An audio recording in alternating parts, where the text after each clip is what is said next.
para essa mulher, você descobre um evangelho que pode mudar pessoas na hora, porque tem gente que muda na hora, deixa tudo para trás, passa a ler a Bíblia, a orar. Tem gente que muda instantaneamente, sim ou não? E de forma descarada. Mas esse não é o único modelo. E aí eu quero te mostrar o outro camarada que também encontrou com Jesus sozinho, o tal do Nicodemos. O assunto também ainda continua sobre água. Só que não é uma água para beber, é uma água para tomar banho. A água do Nicodemos, certo? É uma água simbólica que Jesus está falando. E coloca aí João 3:2. Note que eu peguei os dois textos para ficar fácil. João 3 e João 4, que depois fica fácil você conferir em casa. Lê essa história. João capítulo 3, verso 2. E foi ter de noite com Jesus e disse-lhe: Rabi, bem sabemos que és mestre vindo de Deus, porque ninguém pode fazer esses sinais que tu fazes, se Deus não for com ele. Preste atenção, o que ele tem? Sede. Mas pastor, que sede? Ele não tem cântaro, ele não tem corda, não tem água aqui. Nicodemos tem uma questão na sua mente, ele não consegue entender. Quando a Bíblia diz sede e fome de justiça, ok? Ela não está falando de uma sede de água.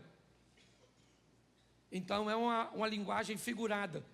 O que nós estamos vendo é um homem que ele tem sede, ele quer respostas, ele não está entendendo o que está acontecendo, ele está olhando para Jesus e as coisas não estão se encaixando. Então ele aborda Jesus e consegue fazer isso sozinho. De noite foi ter com Jesus e disse-lhe: Rabi, bem sabemos que és mestre vindo de Deus, porque ninguém pode fazer esses sinais que tu fazes se Deus não for com ele. E Jesus disse: Nicodemos, certo? Aquele que não nascer de novo não pode entrar no reino de Deus. Nicodemos diz: mas como pode ser um homem velho nascer de novo? Poderia ele voltar ao ventre de sua mãe para nascer? Aí Jesus usa a água. Não, aquele que nascer da água e do Espírito. Aquele que nasce da carne é carne, aquele que nasce do Espírito é Espírito. Preste atenção, porque a água está aqui agora e numa outra posição. Ok? Jesus está falando literalmente sobre o batismo, sobre um momento de arrependimento. Eu acho que esse é o grande desafio que nós enfrentamos no momento, na questão de igreja. A dificuldade de nos arrependermos. A estrutura é tão comum, é tão normal, o que as pessoas fazem se tornou tão comum, que a mente, ela está com dificuldade de ser confrontada. Então hoje as pessoas têm dificuldade de se arrepender. Se arrepender por quê? Por que eu preciso? O simbolismo do batismo, ele me diz assim: eu fiz algo de errado? Fiz.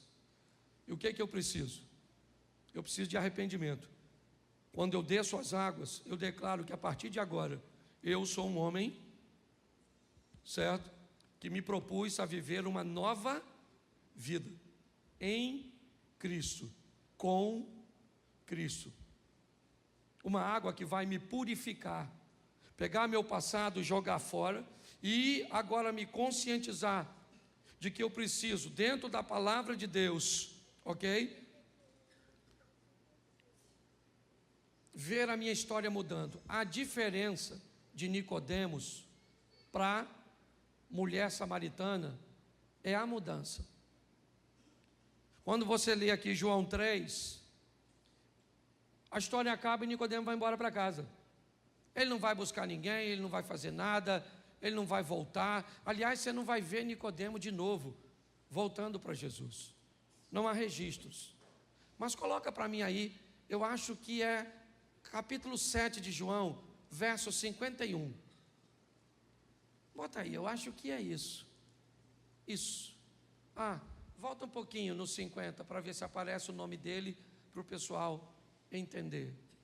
Nicodemos, que era um deles, o que de noite fora ter com Jesus, disse-lhes, agora o 51.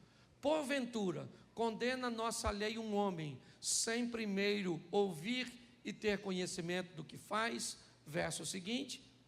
Responderam-lhe eles e disseram: és tu também da Galileia?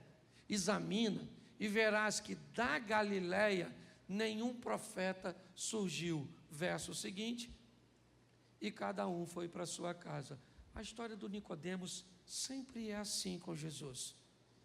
Termina, cada um foi para sua casa. Jesus foi para dele, Nicodemos foi para dele, e parece que não aconteceu nada. Nesse texto de João 7, estão acusando Jesus de ter demônios, de ser um charlatão. Nicodemos então entra e diz: gente, presta atenção, nós não tratamos as coisas assim. Não é assim que tratamos. Vamos trazer Jesus aqui e vamos ouvi-lo. Aí os outros disseram: o que é isso, Nicodemos? Não há necessidade disso. Olha para as escrituras, da Galileia nunca surgiu profeta, cara. O que é? Nicodemos calou a sua boca e foi para casa. Ele é crente? Não sei. Porque o modelo de crente que nós estabelecemos são aqueles reativos momentâneos. É a mulher samaritana, é quem vai para o embate. Capítulo 19, verso 38, por aí, irmão, me ajuda aí que eu estou terminando. 38, 39, é por aí. Isso. Depois disso, José de Arimateia, que era discípulo de Jesus, discípulo de Jesus mais, ele estava andando com quem? Com quem? Vamos lá, bota o verso seguinte, depois eu volto nisso, só para você entender. Foi também? O José de Arimateia estava andando com quem? O José de Arimateia era discípulo de Jesus, porém, ele andava com, que provavelmente era discípulo de Jesus, porém, hein? Aprenda uma coisa, tem lugar e ambientes que você pode viver com Jesus explicitamente e tem liberdade para falar, e dá para expor com uma mulher samaritana, mas tem lugar que não dá para falar, tem ambientes que não dá para seguir o mesmo modelo. Só que se pessoas não seguem o mesmo modelo, inevitavelmente nós tratamos ela de forma diferente. Quando nós olhamos para essa história, esse é o Nicodemos, o mesmo que estava no capítulo 7, o mesmo que estava no capítulo 3, o mesmo. E ele encontrou com Jesus e teve uma transformação. Mas como ela não segue o padrão, e é esse o problema. Hoje nós precisamos...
precisamos de pessoas cheias de Cristo para estar em todos os lugares. Lugares mais tímidos que você, para falar e para expor, tem que ser um pouco mais delicado, ok? Ambientes um pouco mais desafiadores, que você precisa de uma estratégia muitas vezes oculta. Ah, mas não pode. Ah, não pode. O diabo pode vir de lá para cá trabalhando de forma oculta, trazendo pessoas cheias dele para dentro de igrejas. E nós não podemos sair daqui cheio de Deus para outro lugar para mudarmos a história. Então descubra a maneira que Deus quer te usar. Se o ambiente dá para ser explícito, seja explícito. Seja como uma mulher, largue tudo, vá até lá e diga: eu achei alguém que mudou a história da minha vida. Mas o Nicodemos não disse: gente, eu conversei com ele de noite, sozinho, só eu e ele. O Nicodemos falou isso? Porque se ele falasse, ele seria expulso do local. Hoje, todas as áreas, sabe por que as artes estão o que estão? Porque os cristãos não foram para elas. Porque, preocupados com a persuasão que ela poderia fazer na sociedade, disseram que as artes eram do demônio. A política é do demônio, o sexo é do demônio, o dinheiro é do demônio, é tudo do demônio. E sobrou o que para a gente? É igual quando eu fui fazer a igreja e pintei de preto. Aliás, que nem é preto, é cinza. Certo? Mas aí, nossa, que é isso? Bom, se a gente pintar de amarelo, diz que é do Zé Pilintra. Vermelho é da Pomba Gira. O branco é do Espiritismo. Então eu não tinha cor para pintar. Porque qualquer cor alguém tinha dono. E pastor, por que você pintou de preto? Porque esconde as imperfeições, é mais barato aqui, é alugado. Não precisava dar um grande... É só isso. Não, eu só vim aqui, um menino, que ele parecia um inferno. Não, o inferno é a sua mente. Aí para onde você olha, você vê a escuridão. Nós temos que quebrar, é isso aqui, gente, transformável pela renovação da vossa, para que você descubra qual é a boa, perfeita e agradável vontade de... Então eu não sei como é que Deus mudou a sua vida. Pare de falar, você mudou rápido, espere o outro mudar. Às vezes a senhora entra, se converte, seu marido muda da noite para o dia, e a senhora vem arrastando, mudando. Às vezes é a senhora que mudou na hora, porque tem áreas que um muda mais rápido que o... E isso é extraordinário. Então vamos sair daqui para viver o Cristo. Sair daqui para viver o Cristo.